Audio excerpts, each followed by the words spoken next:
ആലിയ ഭട്ടൊക്കെ ഭയങ്കരമായിട്ട് ഫേമസ് ആക്കിയൊരു ഷോപ്പായിരുന്നു ഈ ലണ്ടനിലുള്ള ലെക്ടോ കഫേ.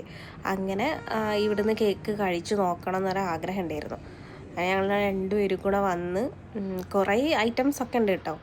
അങ്ങനെ പക്ഷേ മിൽക്ക് കേക്കാണല്ലോ നമുക്ക് കഴിക്കേണ്ടത്. അങ്ങനെ അത് ഓർഡർ ചെയ്തു. ഭയങ്കര എക്സൈറ്റ്മെൻറ്റിലാണ് ഞാൻ കാത്തു നിന്നത് ഈ സാധനം എങ്ങനെ ഉണ്ടെന്ന് അറിയാൻ വേണ്ടിയിട്ട്. പക്ഷെ ഞാൻ ഫസ്റ്റ് ബൈറ്റ് തന്നെ എടുത്ത് കഴിച്ചപ്പോൾ എനിക്ക് ആദ്യം കിട്ടിയത് ഞാൻ കുട്ടിക്കാലം കഴിച്ചൊരു പലഹാരമുണ്ട്, ഈ ബ്രെഡും തേങ്ങാപ്പാലും പഞ്ചസാരയും. അതിൻ്റെ ഒരു ടേസ്റ്റാണ് വന്നത്. കാരണം ഇതിലും നല്ല സ്വീറ്റ്സ് മിൽക്ക് കേക്ക് ഞാൻ ഓൾറെഡി കഴിച്ചിട്ടുണ്ട്. ഒരു ഹെവൻലി ഡെസേർട്ട് എന്ന് പറഞ്ഞിട്ട് ലണ്ടനിലുള്ള തന്നെ ഒരു ബ്രാഞ്ചാണ് ഈ സ്വീറ്റ്സിൻ്റെ. അവർക്ക് ഇതിലും ബെറ്റർ മിൽക്ക് കേക്ക് ഉണ്ട് എന്ന് എനിക്ക് തോന്നി. അത്ര ഹൈപ്പിനുള്ള അത്ര ഇതുപോലെ എനിക്ക് അപ്പം ഫീൽ ചെയ്തില്ല. കാരണം ഇതിലും നല്ല കേക്കുകളുണ്ട്, പക്ഷെ ആരും ഫേമസ് ആക്കാത്തതുകൊണ്ടായിരിക്കും അതൊന്നും നമ്മൾ അറിയാത്തത്.